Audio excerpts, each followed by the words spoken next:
आप सबको जय मसीह की। मैं उम्मीद करता हूं कि आप लोग बहुत अच्छे से होंगे। आज जो मैं टॉपिक लेके आया हूं वो है यहूदियों ने यीशु मसीह को मसीहा के रूप में क्यों नहीं स्वीकार किया या क्यों नहीं माना। तो आज हम इस पे बात करेंगे, वचन पे मनन करेंगे। लेकिन इससे पहले कि हम वचन में जाएं, आइए हम छोटी सी प्रार्थना कर लेते हैं सब मिलकर। धन्यवाद प्रभु पिता परमेश्वर, राजाओं के राजा, मेरे प्रभु यीशु, मुझे क्षमा कीजिएगा मेरे जाने अनजाने में जो भी जानबूझ के मैंने पाप किए हैं। मेरे सारे पापों को क्षमा करें, मुझे शुद्ध पवित्र करें, अपने लायक बनाएं, अपने काबिल बनाएं, अपने वचन को पढ़ने लायक बनाएं प्रभु, कि तेरे वचन को पढ़ के समझ के और दूसरों को बता पाऊँ प्रभु जी। और जो लोग मुझे सुन रहे हैं, देख रहे हैं, उन सब को भी पवित्र करें, शुद्ध करें, शैतानी शक्तियों से उनको बचाएं प्रभु, जिससे कि वो आपके वचन को समझ के पढ़ पाएं और उस पर चल पाएं प्रभु जी। मेरी भी सहायता करें प्रभु, मेरे मुंह के शब्द आपको ग्रहण योग्य हो। मुझे भी शैतान की देखी अनदेखी शैतानी शक्तियों से बचाएं और इस सभा का संचालन करें प्रभु जी। हमारी सहायता करें कि हम आपके वचन को समझ के उस पर चलने वाले बने और दूसरों को बता पाएं। हम सबको बुद्धि समझ दें, ज्ञान दे प्रभु। मैं सारी विनती प्रार्थना आपके चरणों में रखता हूँ, सुने और ग्रहण करें प्रभु यीशु मसीह के नाम से, आमीन। सबको जय मसीह की। तो आज जो हम बात करेंगे वो है यहूदियों ने यीशु मसीह को मसीहा क्यों नहीं स्वीकार किया। क्या कारण थे उनको नहीं स्वीकार करने के। अगर हम देखें,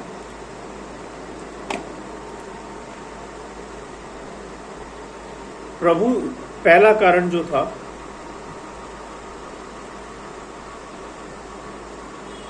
प्रभु यीशु मसीह मनुष्य के बनाए रीति रिवाजों को नहीं मानते थे, क्योंकि प्रभु यीशु मसीह कहते थे कि व्यवस्था मनुष्य के लिए बनी है, ना कि मनुष्य व्यवस्था के लिए बना है। मरकुस 2:27 में लिखा है, तब प्रभु ने उनसे कहा, सब्त का दिन मनुष्य के लिए बनाया गया है, ना कि मनुष्य सब्त के दिन के लिए, है ना। फिर वो एक वचन और, दूसरा वचन ये है मरकुस 3:5 में, उसमें लिखा है, उसने उनके मन की कठोरता से उदास होकर उनको क्रोध से चारों ओर देखा और उस मनुष्य से कहा, अपना हाथ बढ़ा। उसने बढ़ाया और उसका हाथ चंगा हो गया। मरकुस 3:6 में लिखा है, तब फरीसी बाहर जाकर तुरंत यहूदियों के साथ उसके विरोध में सम्मति करने लगे कि उसको कैसे नष्ट किया जाए, है ना। प्रभु यीशु मसीह यहूदियों की शिक्षा और चरित्र को फेक मानते थे। यहूदी सोचते थे कि मसीहा उनके हिसाब से चलेगा, उनके प्रकार से चलेगा। लेकिन प्रभु यीशु मसीह बिल्कुल भी वैसे नहीं थे, बल्कि प्रभु यीशु मसीह ने तो उनकी शिक्षा और चरित्र को ही फेक और कपटी माना था। और इसलिए प्रभु यीशु मसीह को यहूदियों ने अपना मसीहा मानने से माना नहीं और ना ही स्वीकार किया। ये पहला कारण है कि उन्होंने क्यों नहीं स्वीकार किया। अगर हम देखें दूसरा कारण जो हम सोचते हैं, समझते हैं, पढ़ते हैं, दूसरा कारण ये है कि प्रभु यीशु मसीह धार्मिक अगुवों के पापों को उजागर करते थे और उन्होंने उजागर किया। अगर हम देखें यूहन्ना 3 में लिखा है, शास्त्री व्यभिचार में पकड़े गए व्यभिचार में पकड़ी गई शास्त्री एक व्यभिचार में पकड़ी गई महिला को लेके प्रभु यीशु मसीह के पास आते हैं और प्रभु यीशु मसीह से कहते हैं कि मूसा की व्यवस्था के अनुसार इस पे पत्थर मारने चाहिए, तू क्या कहता है। प्रभु यीशु मसीह कहते हैं, जिसने पाप नहीं किया हो, जिसने पाप नहीं किया हो, वो पहला पत्थर इसको मारे। और इसके बाद वो एक एक करके सब वहां से चले जाते हैं। और आगे हम अगर पढ़ें तो यहूदी अपने आप को इब्राहिम का वंश मानते थे, लेकिन उनके काम बिल्कुल भी इब्राहिम जैसे नहीं थे। और प्रभु यीशु मसीह ने खुल के सबके सामने ओपनली उनकी कमियों और पापों को उजागर कर दिया था। प्रभु यीशु मसीह ने कहा, अगर तुम इब्राहिम की तरह होते तो उसकी तरह काम भी करते, लेकिन तुम नहीं करते हो उसकी तरह काम। यूहन्ना 8:39 में लिखा है, उन्होंने उनको उत्तर दिया, प्रभु ने उनको उत्तर दिया, हमारा पिता तो यहूदियों ने उनको उत्तर दिया प्रभु को कि हमारा पिता तो इब्राहिम है। यीशु ने उनसे कहा, यदि तुम इब्राहिम की संतान होते तो इब्राहिम के समान काम भी करते, जो कि तुम नहीं करते हो। यूहन्ना 8:47 में लिखा है, जो परमेश्वर से होता है, ये प्रभु यीशु मसीह उनको रिप्लाई करते हैं, जो परमेश्वर से होता है वह परमेश्वर की बातें सुनता है, और तुम इसलिए नहीं सुनते कि परमेश्वर की ओर से तुम नहीं हो। प्रभु यीशु मसीह ने यह भी दावा किया कि जो तुम बाहर से दिखते हो वो अंदर से नहीं हो, क्योंकि प्रभु यीशु मसीह ने यहूदियों के पापों को उजागर किया। इसलिए यहूदियों ने प्रभु यीशु मसीह पे विश्वास करने की बजाय प्रभु यीशु मसीह के विरुद्ध हो गए।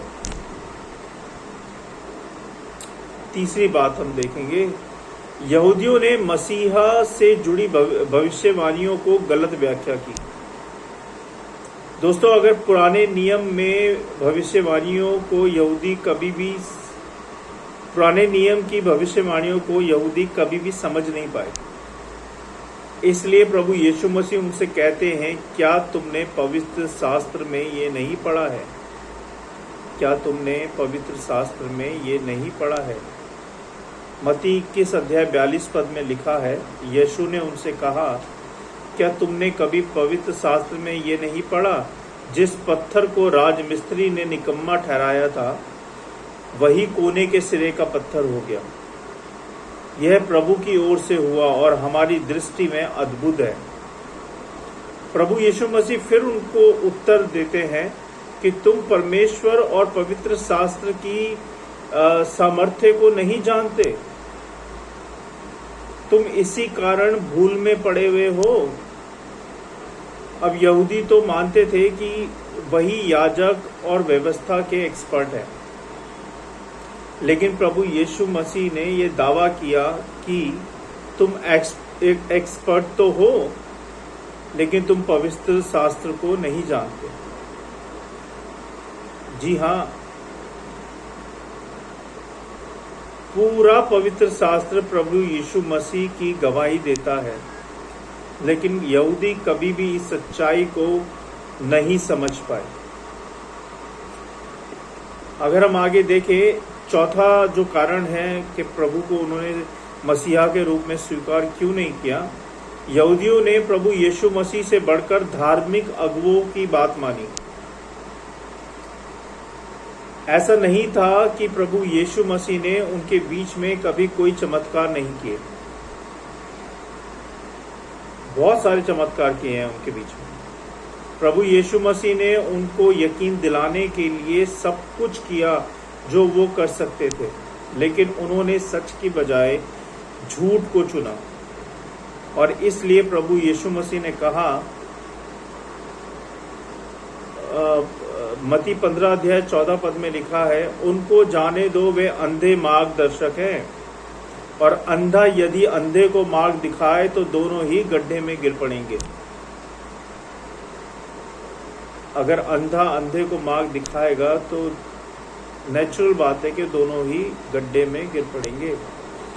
फरीसी शास्त्र खुद को तो पवित्र शास्त्र की शिक्षा से दूर फरीसी शास्त्र खुद को तो पवित्र शास्त्र की शिक्षा से दूर रखते थे, लेकिन दूसरों को भी गलत शिक्षा देके भटका दिया करते थे, दूर कर दिया करते थे पवित्र शास्त्र की शिक्षा से।